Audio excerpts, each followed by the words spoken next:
আলহামদুলিল্লাহ, আল্লাহ পাক রব্বুল আলামিনের দরবারে অশেষ মেহেরবানি, লাখো কোটি শুকরিয়া যে মহান রব্বুল আলামিন আমাকে আপনাকে দিনে মজলিসে বসার কিছু কথা বলা শোনা তৌফিক ইনায়াত করেছেন। এই জন্য সকলে শুকরিয়া চান, বলে আলহামদুলিল্লাহ। আমরা এই জান্নাতের বাগানে আসতে পেরে খুশি না বেজার? আমরা যারা মাহফিলে এসেছি, আমাদের জন্য সুসংবাদ দিয়েছেন আল্লাহর হাবিব বিশ্বনবী মুহাম্মদ সাল্লাল্লাহু আলাইহি ওয়াসাল্লাম। যারা মাহফিলের ভিতরে আসবে তাদের জন্য সুসংবাদ দিয়েছেন। সহিহ মুসলিমের বর্ণনা, হাদিস নাম্বার হলো 6748, 6748 নম্বর হাদিস। আল্লাহর হাবিব বিশ্বনবী মুহাম্মদ সাল্লাল্লাহু আলাইহি ওয়াসাল্লাম বলেন, লা ইয়াকুদু কওমুন ইয়াযকুরুনা আল্লাহ আযজা ওয়া জাল্লা ইল্লা হাফাতহুমুল মালায়েকা ওয়া গাশিয়াতহুমুর রাহমা ওয়া নাযালাত আলাইহিমুস সাকিনাহ ওয়া যাকারাহুমুল্লাহু ফী মান ইনদাহু। আল্লাহর হাবিব বিশ্বনবী মুহাম্মদ সাল্লাল্লাহু আলাইহি ওয়াসাল্লাম বলেন, যারা কোরআন হাদিসের মজলিসে বসবে, ওই মজলিসের চতুর্দিকে ফেরেশতারা তাদেরকে ঘিরে নেয়। চিল্লায়ে বলেন সুবহানাল্লাহ, আর আওয়াজ করে বলেন সুবহানাল্লাহ। কোরআন হাদিসের মজলিসে যারা বসবে তাদের চতুর্দিকে ফেরেশতারা বেষ্টন করে নেয়। আগাশিয়াতুর রাহমা, রব্বুল আলামিনের রহমতের চাদর দ্বারা তাদেরকে ঢেকে নেয়। আল্লাহু আকবার।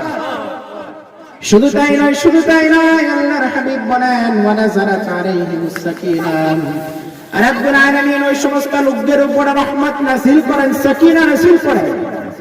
ওয়া যাকারাহুল্লাহু ফী মান ইনদাহু, রব্বুল আলামিন যারা কোরআন হাদিসের মজলিসে বসবে তাদের সম্পর্কে রব্বুল আলামিন আসমানে ফেরেশতাদের সাথে আলোচনা করে। আল্লাহু আকবার। তাহলে আমরা যারা মাহফিলে এসেছি আমরা খুশি না বেজার? আমরা যারা এসেছি আমাদের জন্য লাভ আছে না নাই? এখনো যারা আসেন নাই, আপনারা দোকান পাশে ঘোরাফেরা করতেছেন, চায়ের দোকানে আড্ডা দিচ্ছেন, দয়া করে আপনারা সকলেই মাহফিলের প্যান্ডেলের ভিতরে চলে আসেন। আমার আপনার জীবনে বহু গুনাহ রয়েছে, আমি আপনি জীবনে অসংখ্য গুনাহ করেছি। যারা অসংখ্য গুনাহ নেন, কোরআন হাদিসের মাহফিলে আসবেন, রব্বুল আলামিন তাদের জীবনের সব গুনাহগুলো ক্ষমা করে দিবেন। এই জন্য যারা বাহিরে আছি আমরা দ্রুত ভিতরে চলে আসি। যদি আমার আপনার জীবনের গুনাহগুলো ক্ষমা করতে চাই, যদি আমি আপনি নিষ্পাপ হয়ে যেতে চাই, বাহিরে আড্ডা দিয়ে দোকান পাড়ে ঘোরাফেরা না করে আপনারা সকলে ভিতরে চলে আসুন।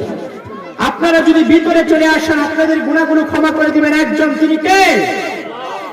কিভাবে ক্ষমা করবেন? একটু উদাহরণ দিচ্ছি। মা সন্তানকে অনেক আদর করে, কথা বলেন ঠিক না? মা সন্তানকে অনেক মহব্বত করে, আদর করে।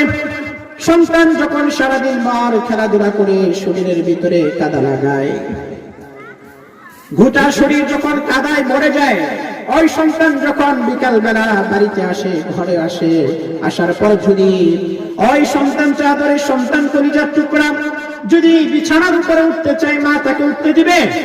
উঠতে দিবে না। মা বলবে, বাবা আগে তোমার শরীরটা পরিষ্কার করো, তারপরে তুমি বিছানায় উঠো।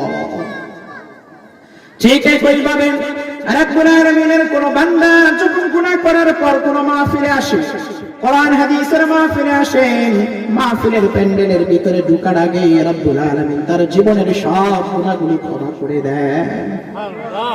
রব্বুল আলামিন একেবারে পাক সাফ করে পবিত্র করে তারপরে মাহফিলের প্যান্ডেলের ভিতরে ঢোকান। আল্লাহু আকবার। এই জন্য আমরা যারা আসছি আমাদের লাভ আছে না নাই?